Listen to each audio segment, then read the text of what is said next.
உங்களோட probability of clearing UPSC exam எவ்வளோ தெரியுமா? ஒவ்வொரு ஸ்டூடெண்ட்டுக்கும் 0.00001%. இது எல்லாருக்கும் தான். ஏன்னா 10-12 லட்சம் பேர் அப்ளிகேஷன் போடுறாங்க, 1000 பேர் தான் செலக்ட் ஆகிறாங்க ஃபைனல் இன்டர்வியூவில். ஸோ உங்களோட ப்ராபபிலிட்டி 0.001% தான். ஆனால் இந்த ப்ராபபிலிட்டி இன்க்ரீஸ் பண்ணுறதுக்கு சான்ஸ் இருக்குது. எப்படி தெரியுமா? இப்போ நான் சொல்கிற ஸ்டெப்ஸ் எல்லாம் ஃபாலோ பண்ணுங்கள். உங்களுக்கு 100% சான்ஸ் இருக்குது யூபிஎஸ்சியை கிளியர் பண்ணுறதுக்கு. ஃபர்ஸ்ட் 20% ப்ராபபிலிட்டி எதில் இன்க்ரீஸ் ஆகும்னா, உங்களோட சிலபஸை மாஸ்டர் பண்ணும்போது. ஏன்னா 95% of the students who are applying for UPSC சிலபஸை பார்க்குறதே கிடையாது. ஆனால் நீங்கள் சிலபஸை மாஸ்டர் பண்ணணும்.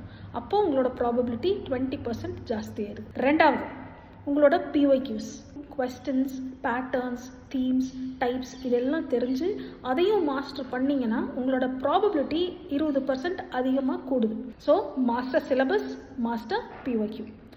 அடுத்த 10% எங்கே இன்க்ரீஸ் ஆகுது அப்படின்னா NCERTs. உங்களோட பேஸ், உங்களோட ஃபவுண்டேஷனை ஸ்ட்ராங்காக வச்சுக்கிறீங்கன்னா உங்களோட 10% ப்ராபபிலிட்டி எக்ஸ்ட்ரா இன்க்ரீஸ் ஆகுது.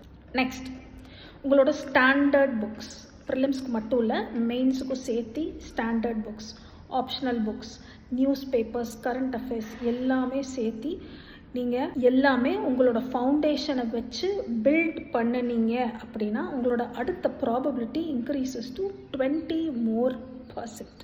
ஸோ உங்களோட பேஸ் அண்ட் யோர் பில்டிங் இது ரெண்டும் ஸ்ட்ராங்காக இருந்தால் 30% ப்ராபபிலிட்டி ஜாஸ்தி ஆயிடுது. ஸோ டோட்டல் 70% இப்போ உங்களோட ப்ராபபிலிட்டி ஆஃப் கிளியரிங் யூபிஎஸ்சி.